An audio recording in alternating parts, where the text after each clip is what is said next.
Texting. Texting. Texting. Texting. Texting. Texting. Texting. Texting. Texting. Texting. Texting. Texting.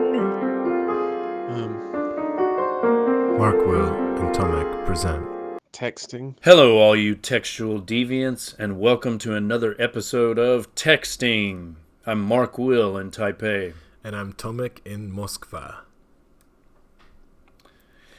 Well, today we will look at an essay by the Italian author Umberto Eco called Ur-Fascism. And this article was published originally in 1995 by the New York Review of Books. And in this essay, Eco, whose books I have not read, have you read any of his works? Regrettably, no. Yeah, definitely someone I want to dig into. And I've even bought one of his books for my uncle, In the Name of the Rose. Is that the correct title? The Name of the Rose. The Name of the Rose, yeah. And yeah, he's got another one called Foucault's Pendulum or something. Yep, Foucault's Pendulum, 1989.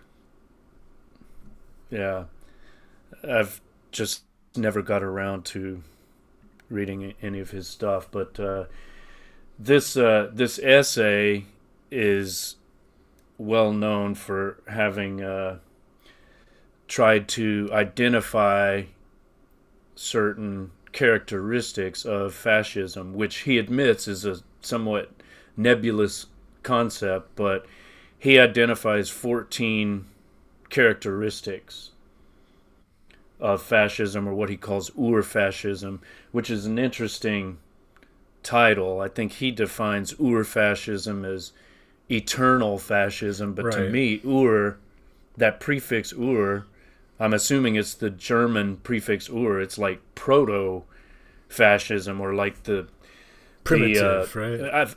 Primitive fascism in its early stages. So I think he's concerned about, well, since he lived through fascism himself as a youth in Mussolini's Italy, he's concerned with the rise of a new kind of fascism, which he makes pains to emphasize it will not be like the fascisms of the past. Mm-hmm. So, I don't know, should we look at the 14 characteristics, or is there anything about his introduction you want to talk about, like his life in Italy under Mussolini? If you don't mind, like, can we kind of hang out outside the text for a second and just like talk about the word fascism and maybe how we understand it, maybe prior to the article? Sure. So I just wanted to relay a little anecdote from earlier today. So I have a colleague named Daniel who's from Hungary, and he's currently doing his PhD on history. So I kind of knew he might be someone worth talking to just briefly. And I just mentioned that we're reading this article together, and his first reaction was that he can't understand why this word is thrown around so frequently, so loosely. As for him, fascism is something very specifically tied to Italy and Mussolini. And that was really surprising for me, because I naively didn't even know there was any connection. I mean, I knew that you can put Mussolini in that general category of authoritarian, totalitarian governments, but I didn't even now I'm realizing, I guess it's an Italian word, right? And that it's almost like a brand. And I never even like thought of it that way until talking to him. So, yeah. Well, absolutely. I mean, it's a Roman concept, right? And I think actually it dates back to the Etruscans, and the Romans adopted it from them. But the Latin word fasces refers to a bundle of sticks or rods into which an axe is inserted, and it became like a symbol of a magistrate's power. So it very much has an Italian or Latinate origin. And so, yes, it's an Italian kind of authoritarianism, right? But it's been applied to these authoritarian systems in other parts of the world too. Germany, most notably, I guess. Well, and that was what Daniel wanted to specifically separate or differentiate. He said Nazism is a completely different phenomenon, and obviously we can get into that a little bit later. But yeah, again, that's for him. He didn't consider that to be fascism. Do you know anything else about the historical? I don't know how fascism works from a historical perspective. Was it used prior to Mussolini outside of the ways you referred to the etymology a little bit, but politically speaking? Well, that was a symbol of Roman authority, governmental authority. But I think the modern concept of fascism was an appeal to that historical greatness of Italian civilization, which Mussolini associated with the Roman Empire, right? So I think that was an important part of the Italian fascist mythology or ideology. We're building the new Rome, or we're reviving the ancient Roman Empire in the 20th century. I mean, would you consider it the name of a political party? Because Nazism, right, is Nazi is basically like a party, right? Yeah. So is it the same? It would be like a party. No. Well, I mean, there was a fascist party in Italy. Yeah. And, that's obviously not the same party as the Nazi party in Germany, even though they were allies. But I think what Eco would say is that there are, variations on this theme of authoritarianism that differ from country to country, right? Like Germany had its version of it in the Nazi Party. There was the rise of right-wing parties in the UK, for example, under a guy named Oswald Mosley, I believe. And then, there were the fascists in Spain and in Portugal. And there's the potential for some kind of authoritarian system to develop anywhere. But if you're going to use it synonymously with fascism, right? Authoritarianism, which... Yeah, which I mean, they're not exactly the same. Maybe it's worth just briefly looking at a paragraph. I don't know if we have the same page numbers. I can just read a tiny excerpt, and it says, historical priority does not seem to me a sufficient reason to explain why the word fascism became a... How do you pronounce this word? Synecdoche? Do you know Synecdoche. Okay. Synecdoche.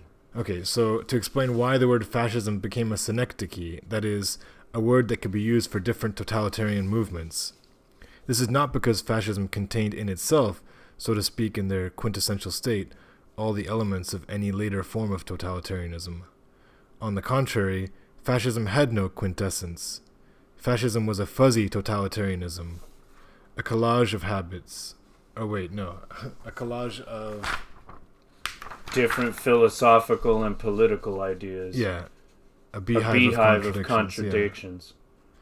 Yeah, so I don't know. Yeah, well, that's worth mentioning, yeah. Well, that's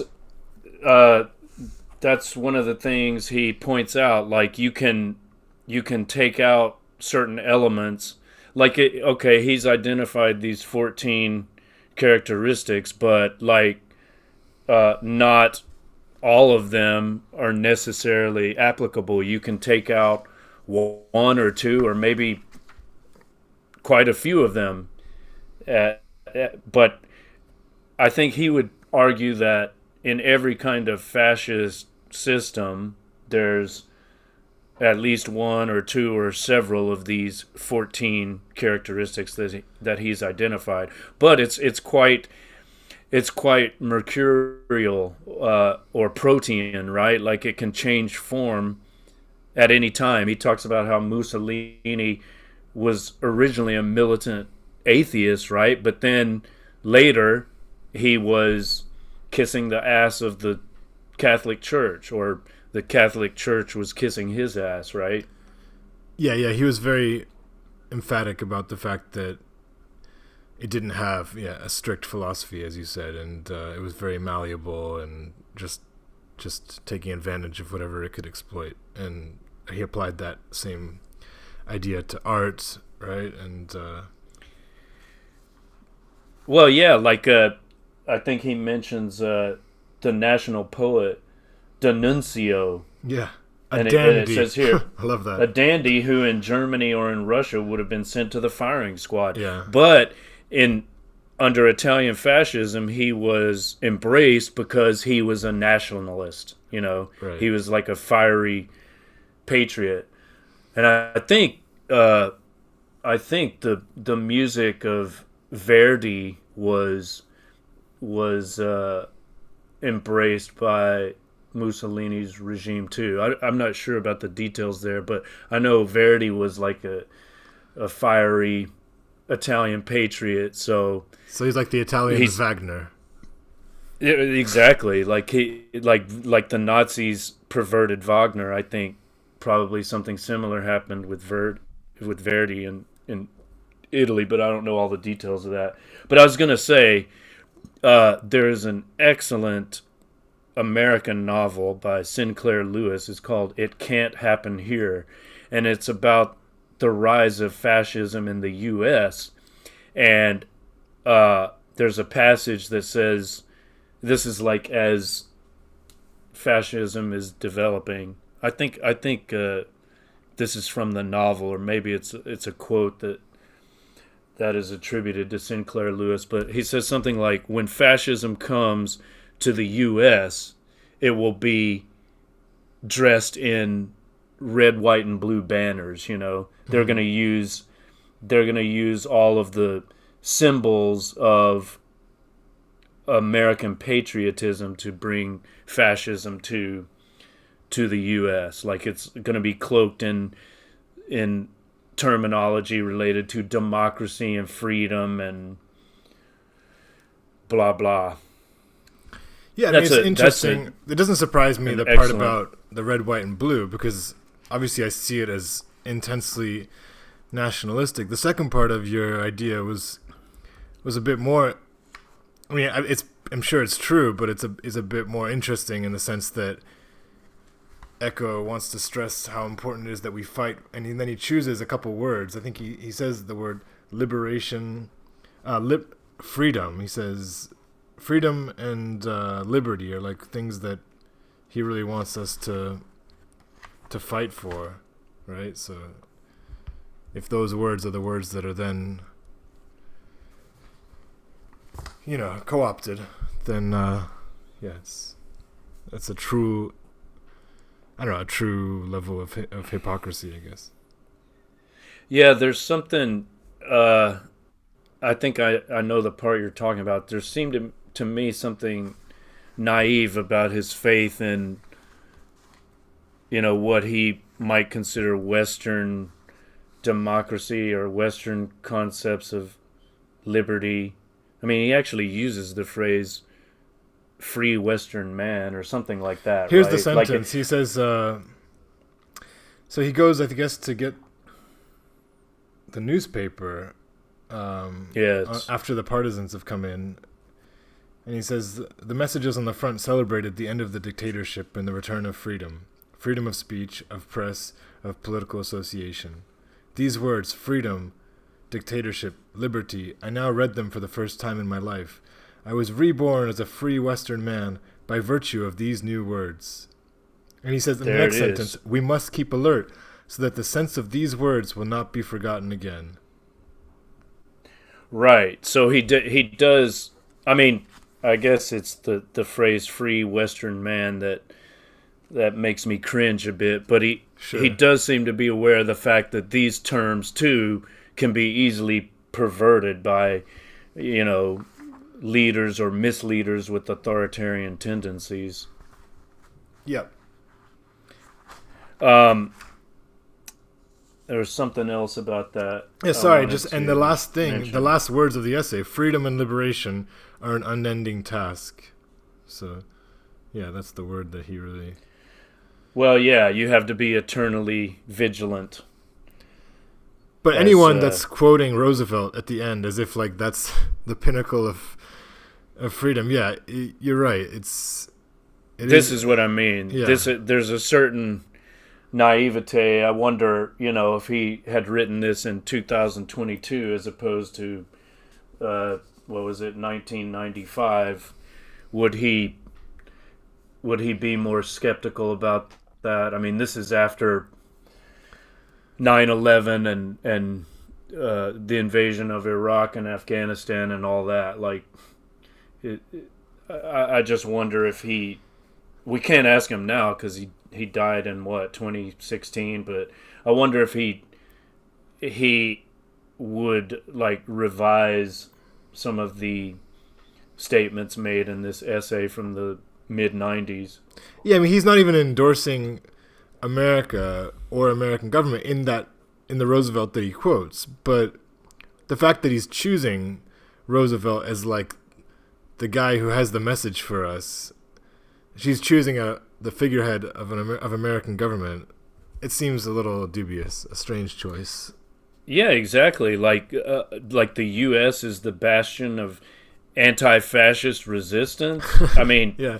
You heard of Operation Paperclip, where the CIA brought all those former Nazis to the U.S. They like saved them from the war crimes tribunals and gave them U.S. citizenship and put them to work for the intelligence agencies and NASA and so on, and they had those scientists work on the nuclear bomb and all of that. So not to mention all of the U.S. support of fascist or authoritarian or dictatorial regimes throughout the world.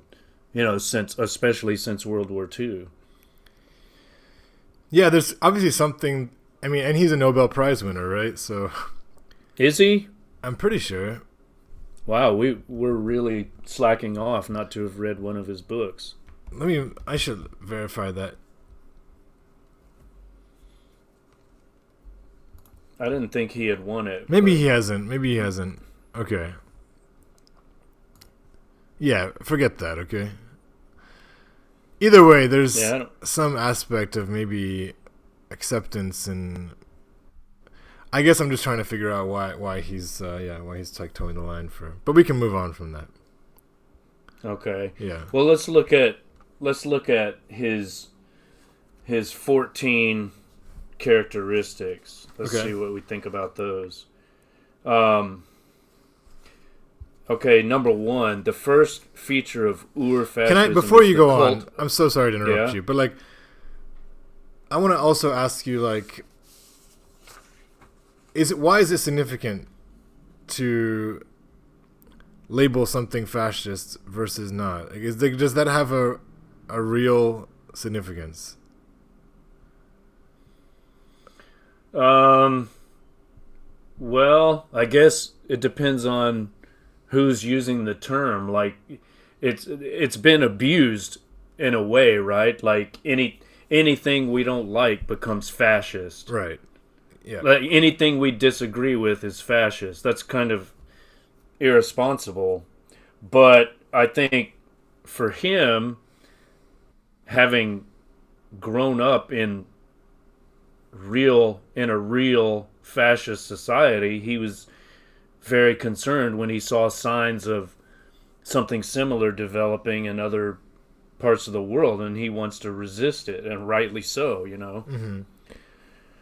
But there does, I think it's possible that at times it just becomes a game, and there are some bad faith denunciations of people as fascists, which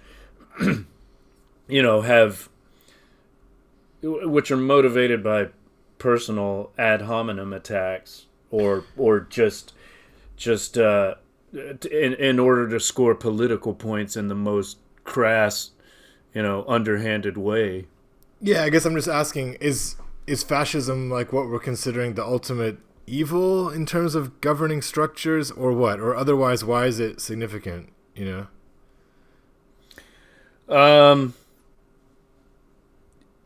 I don't know. I mean, maybe it's a question of terminology. Is a fascist regime worse than dictatorship? Are they the same thing?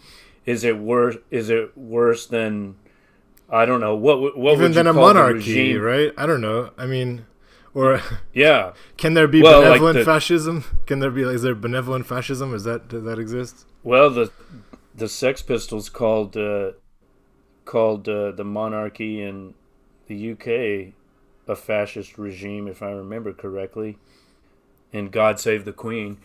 But I'm thinking of like a regime like Saudi Arabia. What do we call that? Is it fascist? That doesn't seem like an apt definition, but it's certainly undesirable, right? Yeah, so I guess, from the article, maybe the most offensive or most odious aspect of fascism is like the stripping away of the individual, right? In some way, in some sense. I guess there are many things to criticize about fascism, but I'm just thinking if we're really trying to target fascism as this particular point of our fear or trepidation, yeah, it would be good to know like why that is the one that we're especially objecting to, or I don't know. And is it like a uniquely modern thing as well? Like, because I think people associate it with this almost like uniformed aesthetic, right? Of like the Nazis with their label, their brand, their symbol, and then fascism. Italy's always had these ties to fashion, and it seems like the clothing was pretty important to that. So I kind of feel like it kind of comes along with that aesthetic as well, right? And to some extent. And then you could even say like the Trump hat was kind of like pointing in that direction, right? Like the red hat, you've got this like aesthetic again.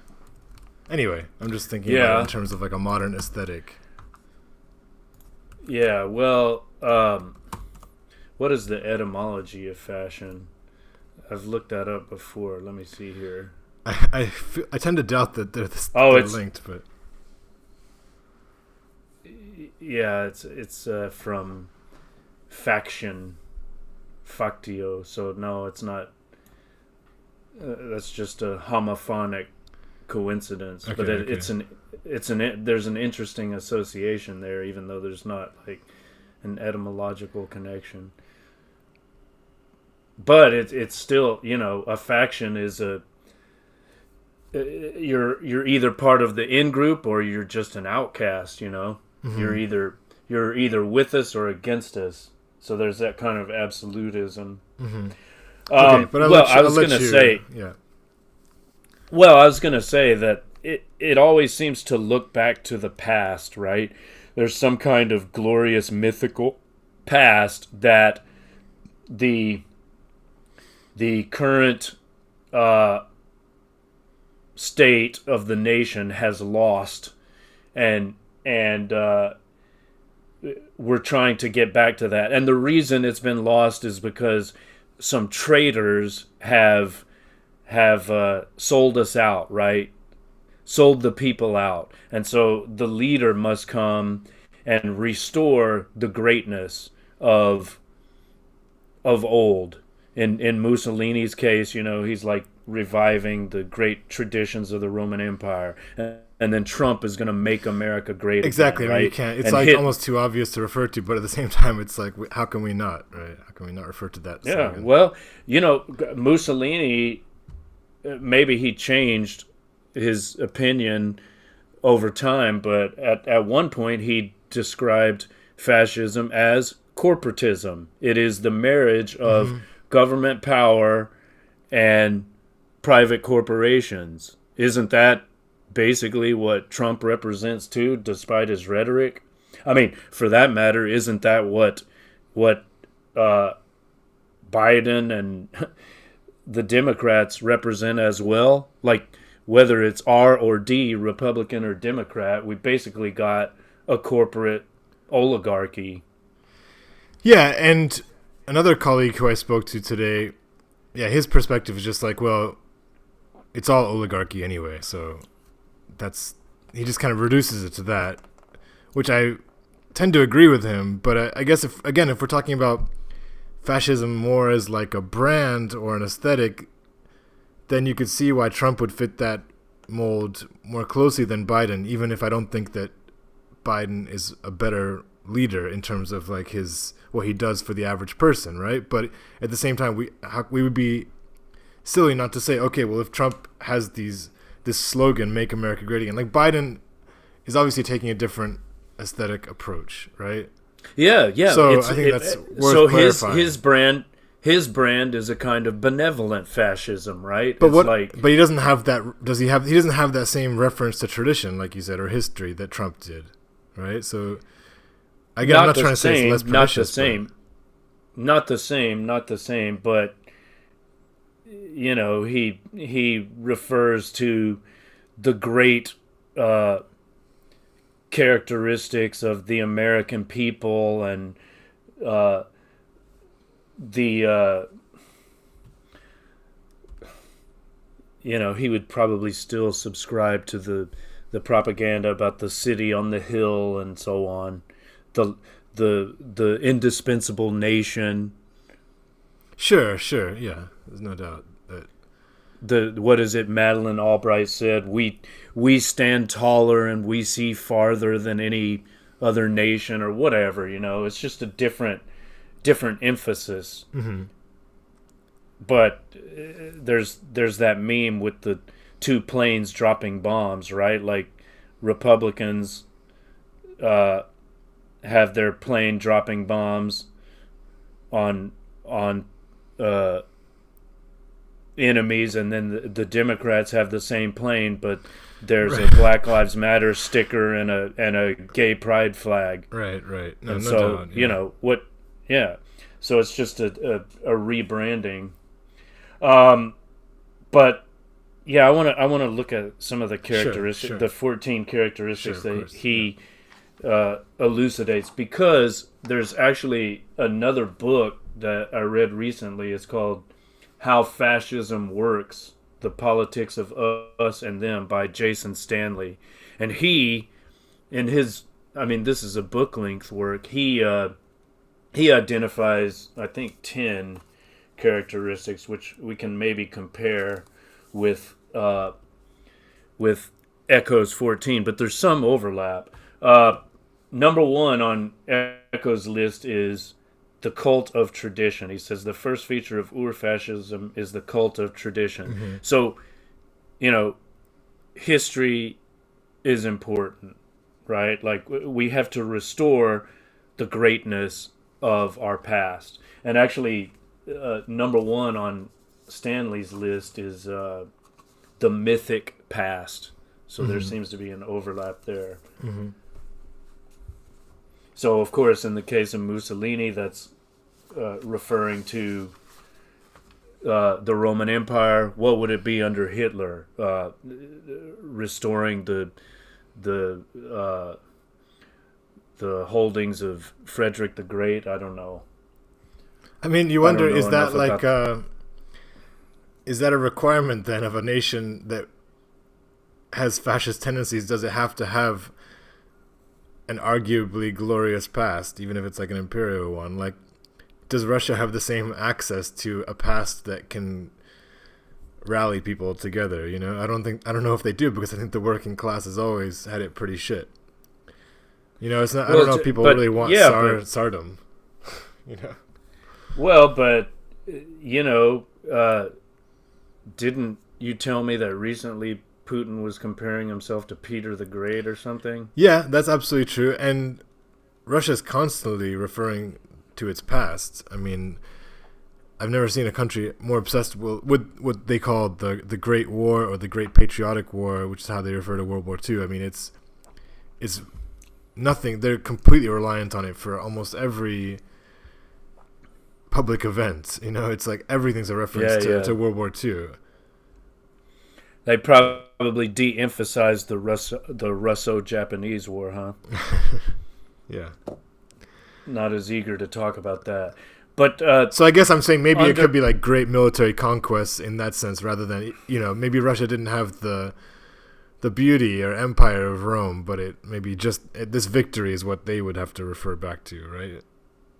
But I still feel like I'm just saying that's a tougher sell, right? If you've got Rome in your history, you've got something where people can be like, yeah, that was us. But I don't know if Russia has the same access point really in history, and I think that's significant actually.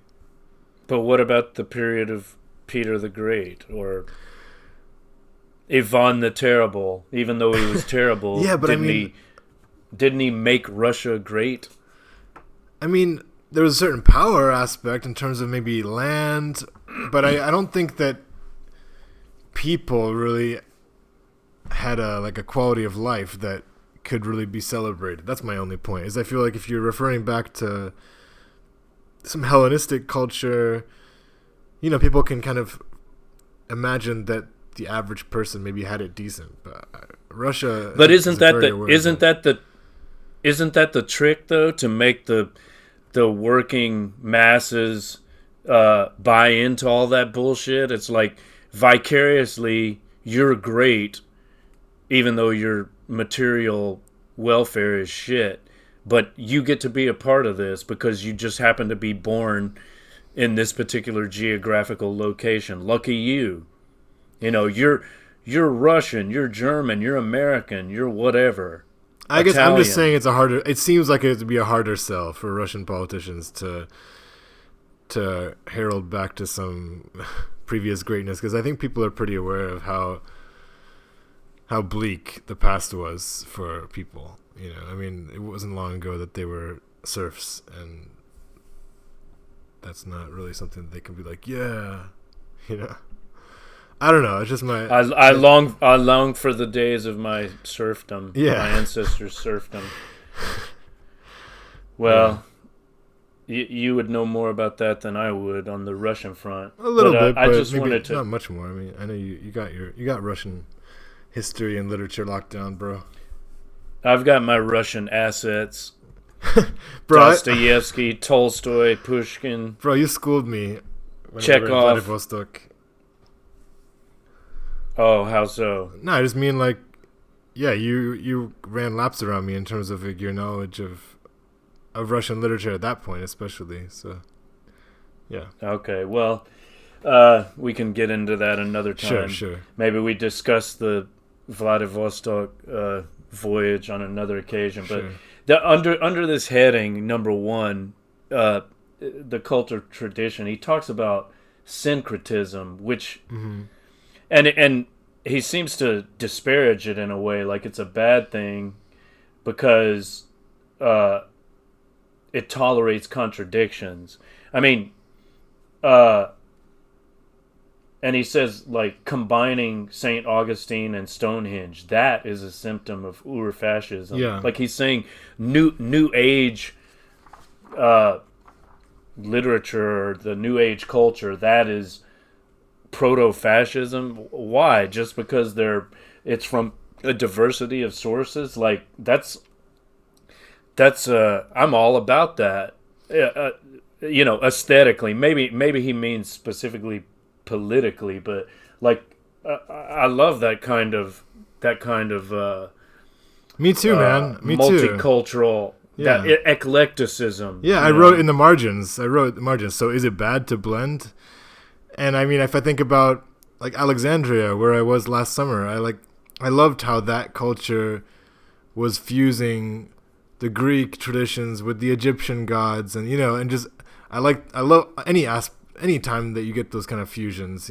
It's interesting and fusion. Beautiful. Like what's wrong with fusion? I mean, I'm not entirely sure what he's on about there. I guess you'd be saying that maybe there's something like suffocating about it, that you're losing the essence of, and you're just kind of glossing over it, right? You're just like mushing something together that really can't be mushed, because that was a big thing for him too, right? About rationalism and how fascism rejects critical thinking and rejects rationalism. Well, and also I guess it's like I think he probably wouldn't object to it aesthetically. He probably means like when it becomes a political ideology that people must subject themselves to, they have to find a way to accept the contradictions. I mean, it's kind of like Orwell, right? Like, war is peace, freedom is slavery. You have to be able to accept that kind of doublethink. Right. But again, sometimes I remember when I was reading 1984, one of the many times I've read it, I was thinking about how, in a way, this is like what John Keats identified as the height of Shakespeare's genius. This, what did he call it? It's the ability to hold two contradictory ideas or something. Two contradictory ideas in mind simultaneously. What was the term he used for that? I'd have to look that up. John Keats, Shakespeare. Was it double something? Let me see. John Keats on Shakespeare. Double.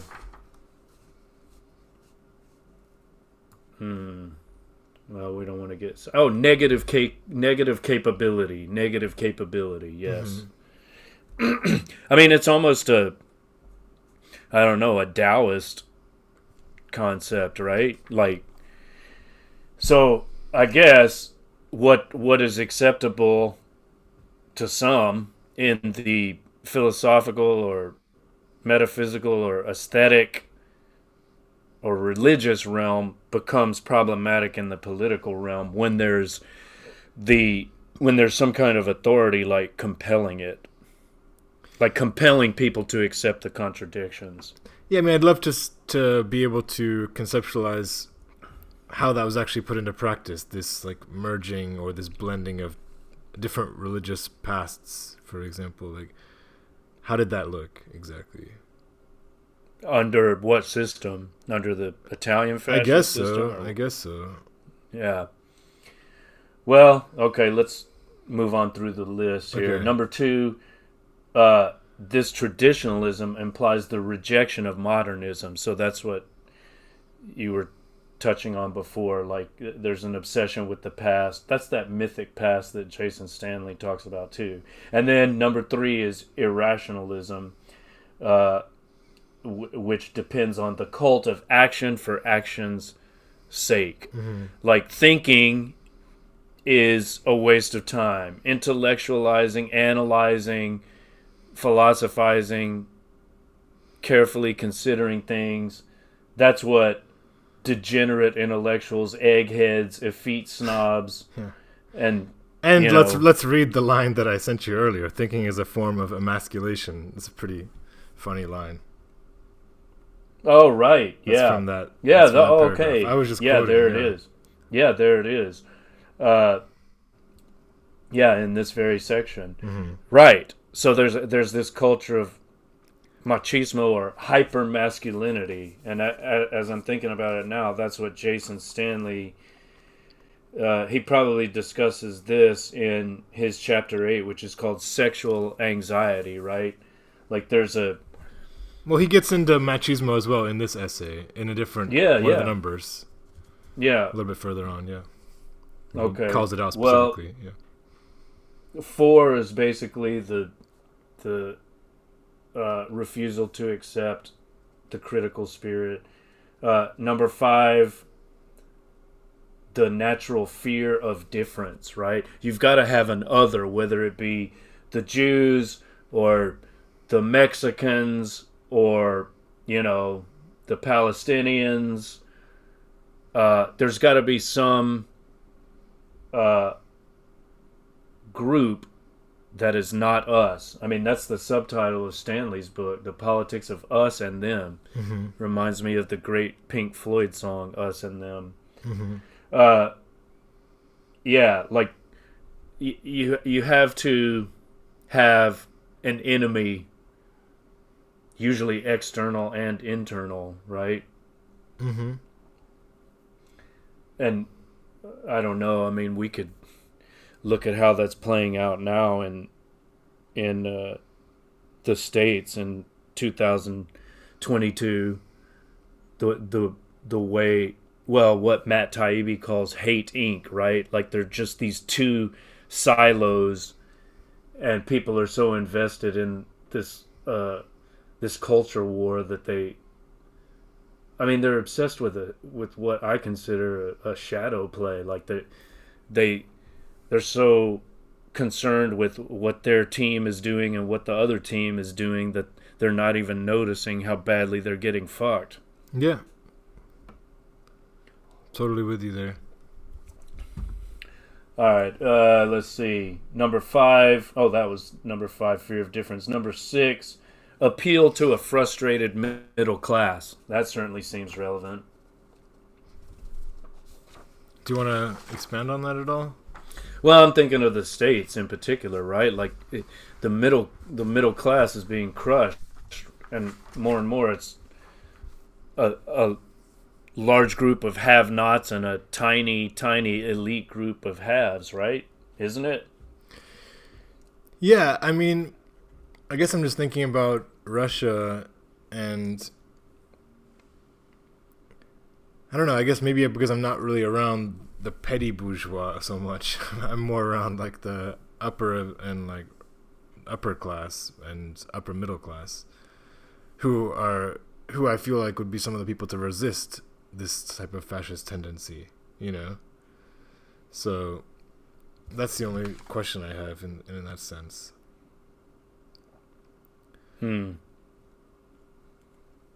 Okay. Do you know what I'm saying? Like, that's where the most resistance would come to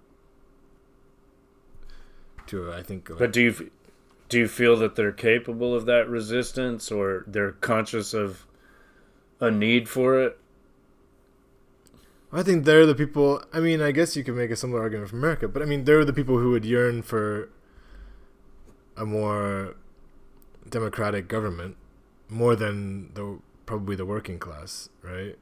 I mean, if we look at the Russian Revolution as well, that came from middle class, probably, right? Well, I don't know. I don't know enough about Russian Soviet history to comment on that authoritatively. Yeah, but traditionally, as he says here, like, what does he say? The lumpen are largely excluded from the political scene. Right, and so I think, and that's generally the case. Like, we know that, like, Bernie is one of the few politicians who will even say working class. So it's just kind of like they don't even get addressed much, I feel like. So and now he's just co-signing everything Biden does. Yeah, that's another story. Let's try to move on here. Okay, Number sure. 7, to people who feel deprived of a clear social identity, Ur-Fascism says that their only privilege is the most common one, to be born in the same country. Okay, so this is the origin of nationalism. And because of this, he says, at the root of the Ur-Fascist psychology, there is the obsession with a plot. Yeah, that's what I underlined in this number. Right. So that's what we're talking about. There's usually an external and an internal enemy, whether it's the Jews or, immigrants, or whatever. That's you've got to clearly distinguish between us and them, and you've got to like project all of the problems of the nation and the dysfunctions of the political system onto those traitors, right? Those unworthy people that are causing all the problems. I would say, though, the obsession with a plot, that's something that could be linked to people who are suspicious of fascism too, right? Or suspicious of oligarchy. I mean, yeah, a lot of people who I'm not there, I would say, in terms of, but I definitely have people in my circle who I would say are obsessed with a plot. You mean like so-called conspiracy theorists? Yeah, and like I'm not even trying to distance myself from them. I'm just saying that's if in this number we're seeing that phrase obsession with a plot as the Ur-Fascist psychology, but it's also yeah. Well, the problem with that is certain plots are real. There are conspiracies, you know, and there are conspiracy analysts, people that look at the conspiracies that do exist and try to analyze and explain them. The very term conspiracy theory was developed by the CIA itself to discredit those who couldn't accept the ludicrous JFK narrative, you know. Yeah. That's, I mean, obsession with a plot has its negative connotations, but that doesn't mean there aren't plots, that there aren't conspiracies, and there's not people conspiring to fuck us over. Yeah, no, if anything, I'm like trying to take that expression back, you know, like I'm defending it. So I'm saying like Yeah. I'm with you. Yeah. I am a conspiracy analyst. Someone wants to call me a conspiracy theorist or a conspiracy analyst, fine, I accept it. Okay, let's move on. Number 8. This is interesting. By a continuous shifting of rhetorical focus, the enemies are at the same time too strong and too weak. That's interesting now when I think about like the U.S. demonization of Putin and Russia. You know, like he's the new Hitler, but at the same time, he's pathetic.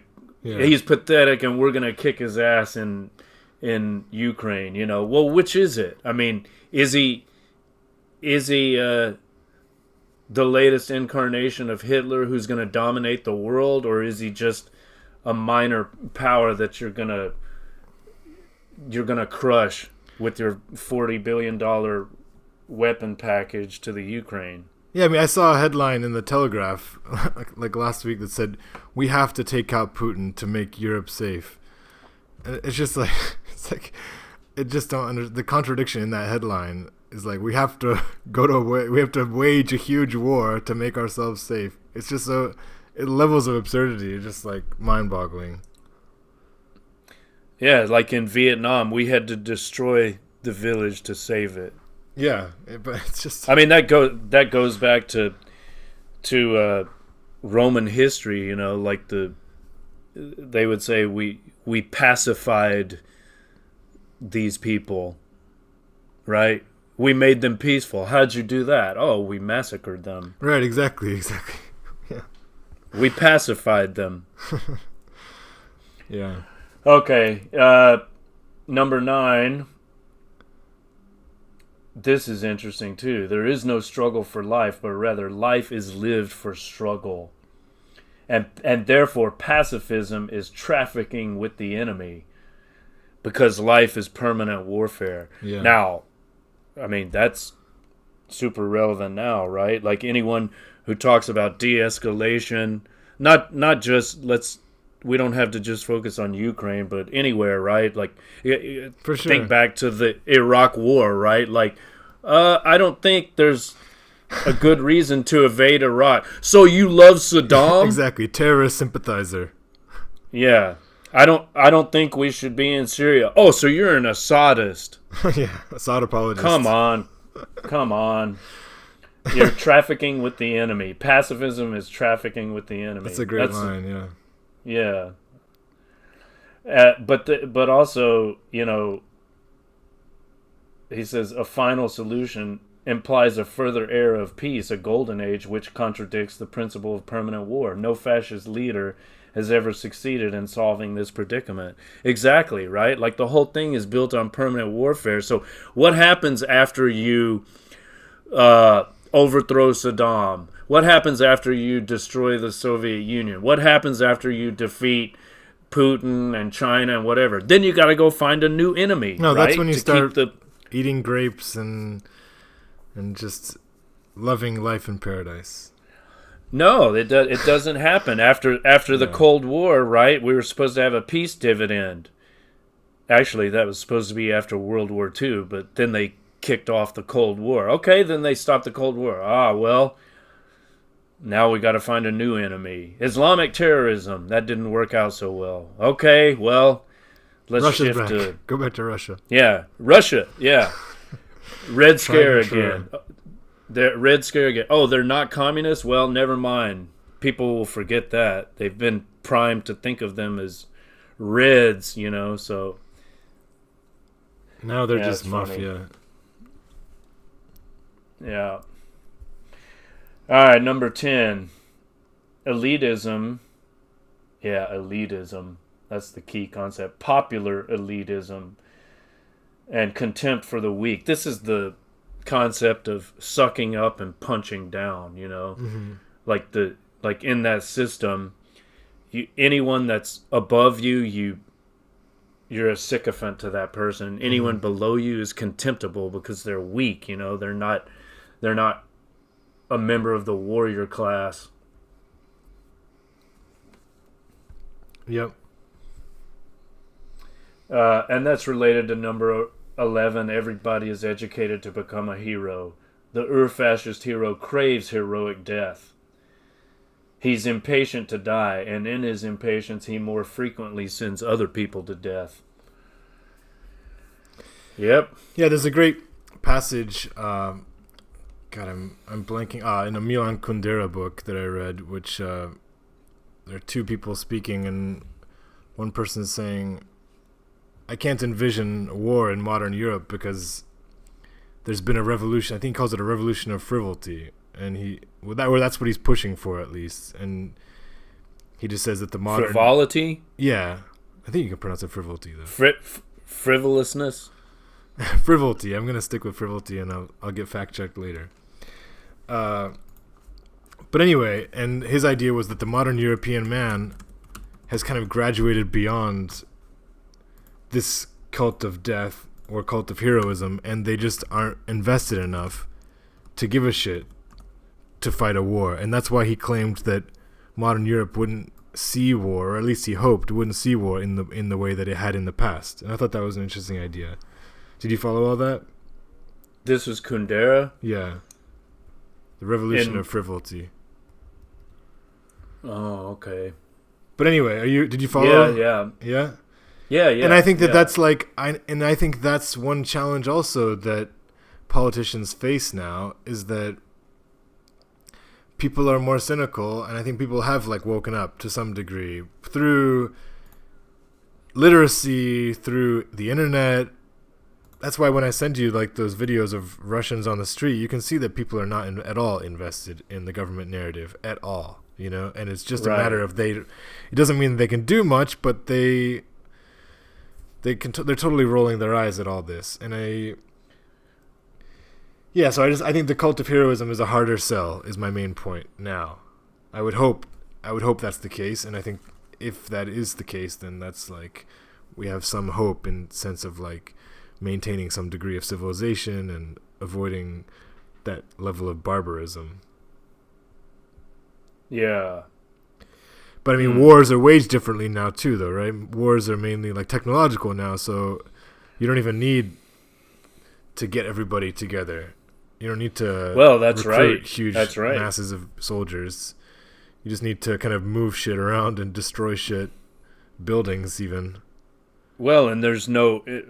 if we're thinking about the States, there's no draft anymore, right? So it's basically a mercenary army, and the general public doesn't have to dirty its hands and be involved, and is often not directly affected. Maybe they have a neighbor that comes back in a body bag, but it's not their family or whatever. I think I was talking to someone as well recently about whether if people start having some contact to the casualties, like let's say in Russia right now, if they start getting to the point where they know someone who's been killed, is that more likely to trigger a pro-war fervor or like an anti-war sentiment? I feel like it could go either way, right? Well, I think it's probably anti-war. You'd like to think so. You'd like to think so. It depends on go on.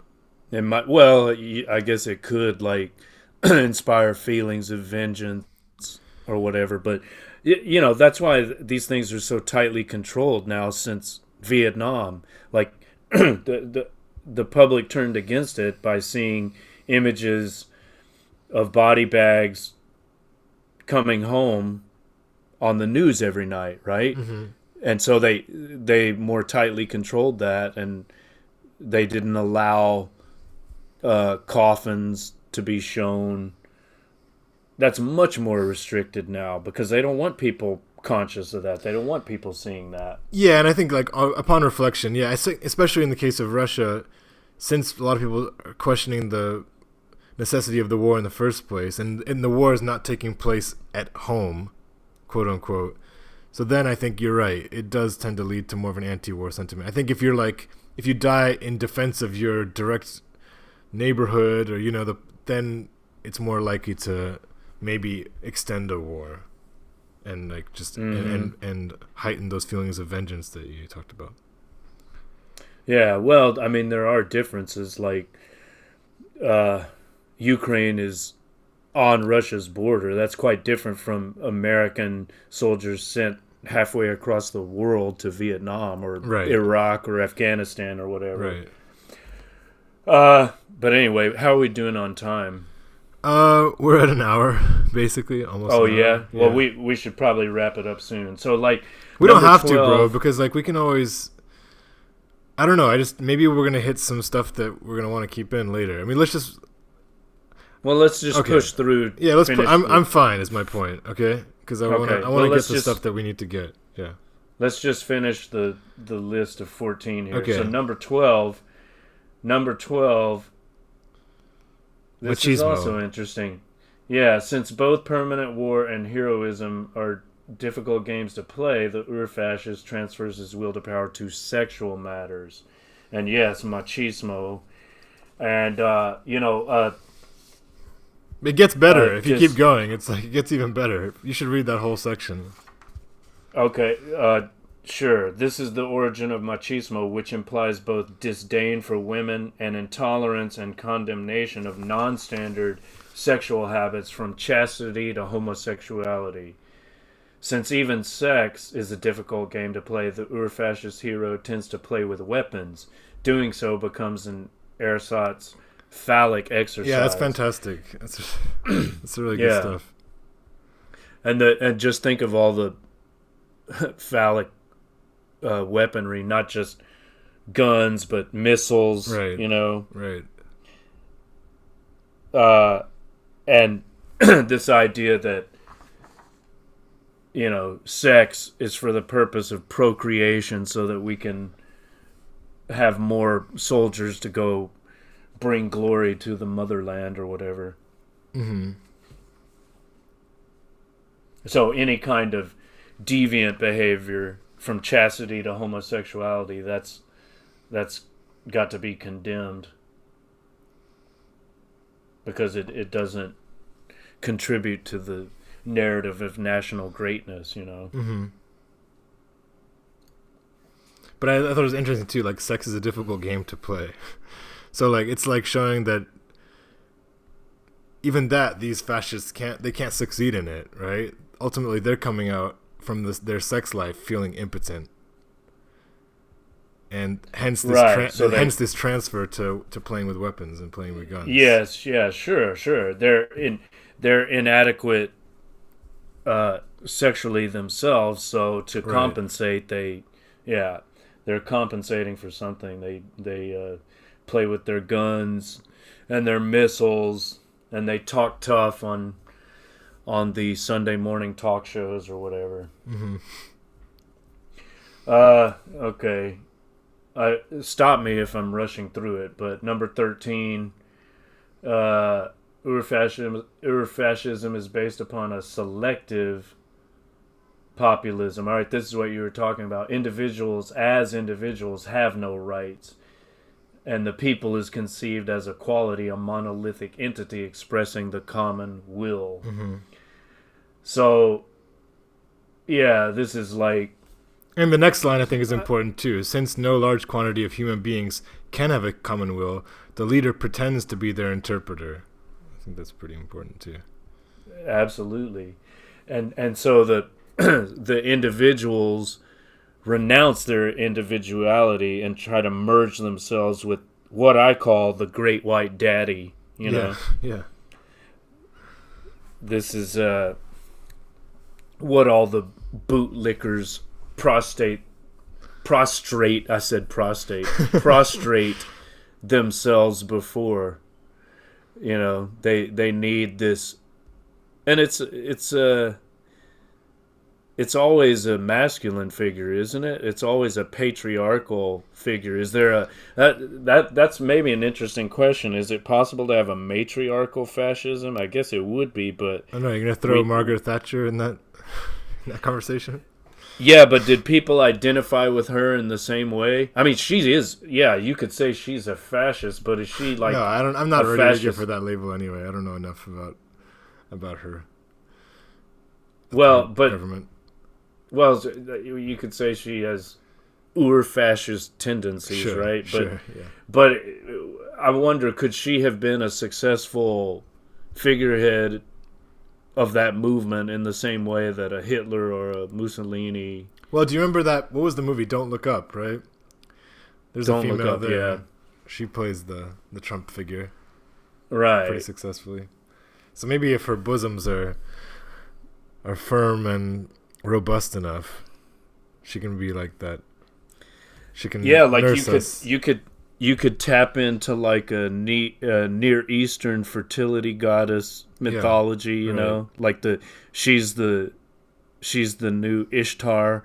But that where could you do that? Maybe in Iraq, like there could be like an Iraqi fascism based on a revival of Sumerian culture. Would it really work in like a Western North American or European context? I don't know. It'll work if a woman gets enough power, basically, I would say. You know, if women in general or a single woman is compelling or ruthless or unscrupulous enough, she can if she gets to the point of power, then I think she can probably implement this stuff, you know. Well, I don't know if you watched Game of Thrones, but no. It could be like a Cersei Lannister type figure, but her power was based on a lot of other things too, like her family mostly. So I don't know, but it is notable that it's usually like a hyper masculine figure that takes on this role. Although, you know, that hyper masculine figure is actually a big pussy and a you know, very likely a coward. Yeah, with small hands, very likely a coward and a weakling and a snowflake who just talks tough. You know, it's all facade. It's not real. Mm-hmm. Okay. In this section, I wanted to comment on something. He says, wherever a politician casts doubt on the legitimacy of a parliament. I underlined that as well. Yeah. Wherever a politician casts doubt on the legitimacy of a parliament because it no longer represents the voice of the people, we can smell Ur-Fascism. Well, I mean, So to doubt, well, he does say a politician. So I guess a member of that parliament casting doubt on the parliament. That's different from a non-politician, someone who's not in the parliament casting doubt on it. But I mean, come on, that's what parliament in the world today is legitimate. Like they are all dens of thieves, aren't they? They are all rotten parliamentary governments. Is there an exception to that? Maybe exceptional individual members, yeah, but as a collective, I generally agree with you. I guess maybe what Echo is saying more is like, if there's a parliament that is in opposition to the leader, and the leader is saying that they don't represent the voice of the people. I mean, maybe there's something for that, and just in terms of the authoritarian tendency there, right? You mean if there's no parliamentary opposition to the figurehead? No, if the parliament that exists, if we know that they are in opposition to the leader, and the leader then says that you guys don't speak for the people. Oh, right. And I think that exists like frequently, right? Even in Russia, right, with Nikolai II or whatever. Once he started to make some concessions, and he summoned like the Duma together, and then after they started trying to actually pass some reforms, he just dismissed the whole Duma, again. So it's like they were, and I think that often happens, right? I mean, that dismissal of the parliament in total. Yeah. Whether it's through casting doubt on them or whether it's just by dismissing them completely. I mean, that is worrying. I mean, I think we definitely saw that with Trump, especially. Mm-hmm. But again, in some ways, we kind of liked that, right? Like some people that, if they wanted to see Trump as slightly redeeming, they might say that's the only way that we could get someone actually advocating for people, because he was trying to say like, look, these guys are bought and sold, and like, I'm your representative. So in some sense, maybe we need like a benevolent authoritarian just to try and shake up these really ingrained establishments that are just keeping things status quo, pro-oligarchy. I'm not saying Trump is that guy, obviously, but you could make an argument where we might need a leader now to just tell us that, right? You know what I'm saying? Well, like a leftist populist.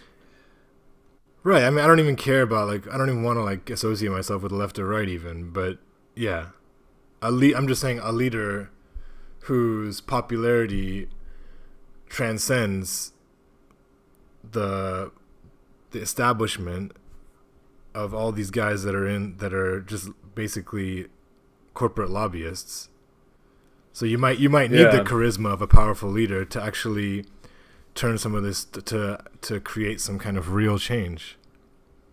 To have an opposition, to be the opposition, right? I'm thinking of Roman history now, right? Like the rise of Julius Caesar. He's opposed to the Roman Senate, right? The rotten parliamentary equivalent of that time. And so he is basically a dictator. But what did that lead to? That led to empire and imperial rule, It led to a kind of fascism. Yeah. But in terms of, I guess if you want revolution, I guess that's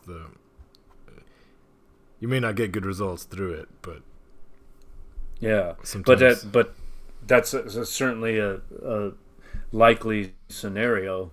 Like as people wake up to what's really going on, there's going to be something's got to give, something's got to happen. The center cannot hold. And I just think sometimes the only hope lies in the intense charisma of one person, and you hope that charisma is linked with an integrity, right? And that's one of the only things that maybe can really garner the human spirit and rally it to have real power. As in terms of what do you call it? Populism? Yeah, I mean, it's like I don't know. Russell Brand is on this tip, I'm sure, and even people that are like wanting Jimmy Dore now, like that's the kind of energy that they're gonna want. Someone who comes in and like shits on Congress, right? Yeah, and they want to unite behind some individual, it seems, right? Like they want a leader of some sort. Well, because the alternative is to go like the progressive Democrat route, right? Which like someone like Hal Kalinske has been espousing, but that doesn't seem like that works. So you're looking for another way just to kind of break free of this stranglehold of the duopoly. Yeah. Sorry if I'm kind of rambling a little bit. No, that's fine. Let's just wrap it up here with the last one, okay. Which we already touched upon, really. But Ur-Fascism speaks newspeak.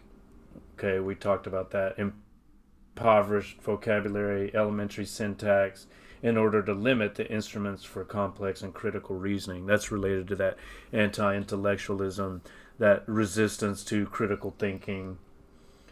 And he even says that it might take the apparently innocent form of a popular talk show. We certainly see that phenomenon, right? Yeah. People want to follow the person who's, in their opinion, is ranting most effectively against the status quo. It's like they need a channel for their rage. Yep. I certainly have been guilty of that. Yeah.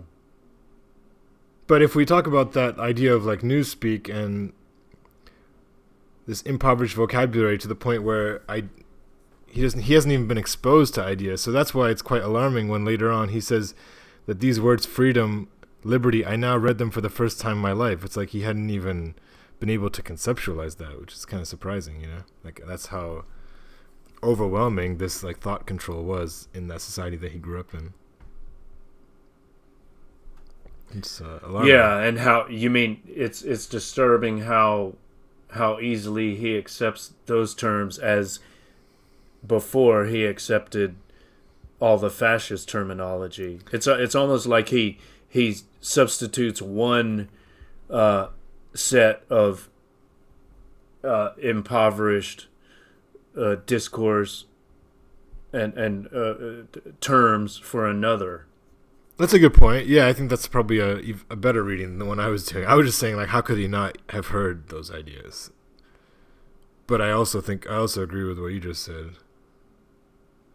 You almost hope that he's like being sarcastic when he says, "I was reborn as a free Western man by virtue of these." Yeah. But yeah. Yeah,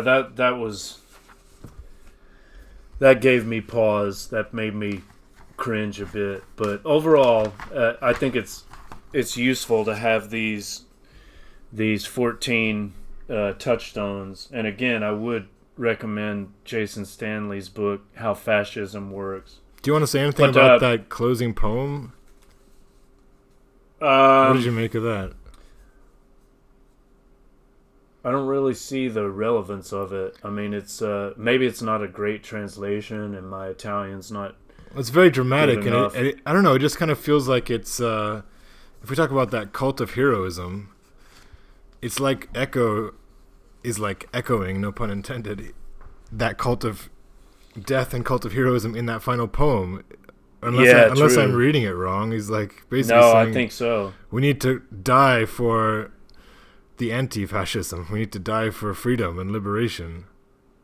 Yeah, which seems kind of weird.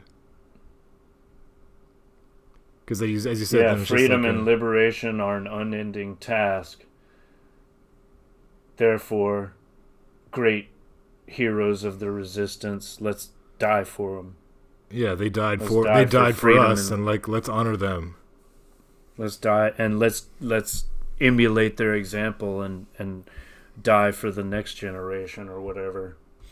Yeah, that's Yeah. I mean, it can very easily metamorphose into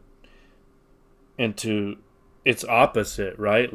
And actually, Jason Stanley talks about that, right? Like a resistance movement could very easily become fascist. Like, let's say a black nationalist movement that initially it's a resistance movement, right? But if it becomes powerful enough, that movement itself could become fascist, you know? I mean, you can't ignore Russia in a conversation like this in terms of just how brutal, right, the communist regime was.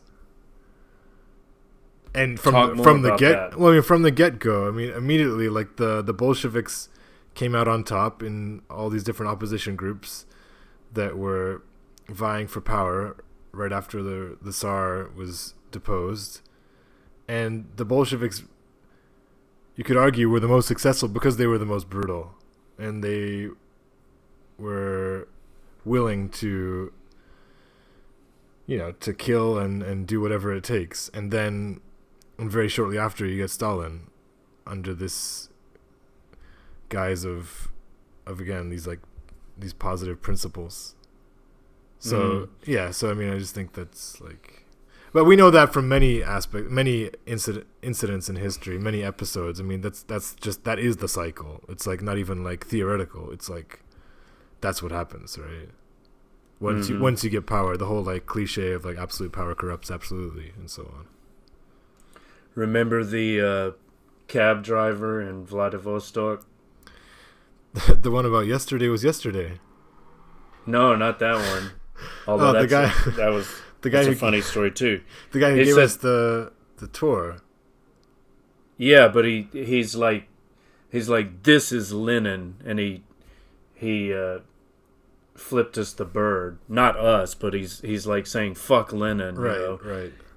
He murdered my family. He wasn't talking about Stalin there, right? That was Lenin. No, he said Lenin. He said Lenin. Yeah.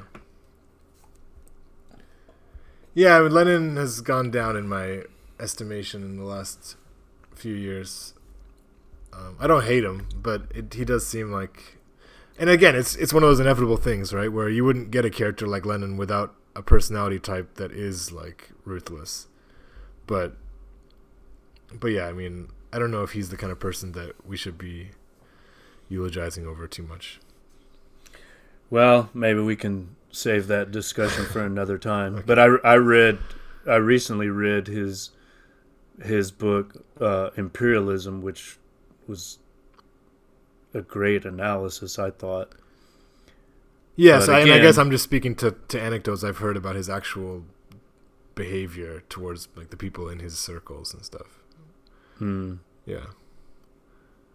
But yeah. Again, that's what. Well, should we? Yeah. Go on. Well, should we wrap it up there? We've gone pretty long, I think. Sure.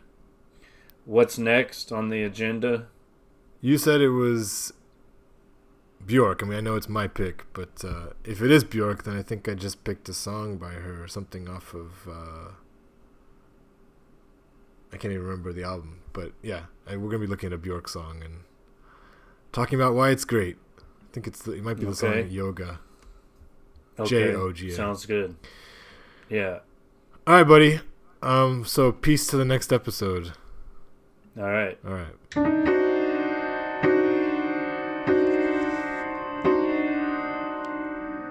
Texting.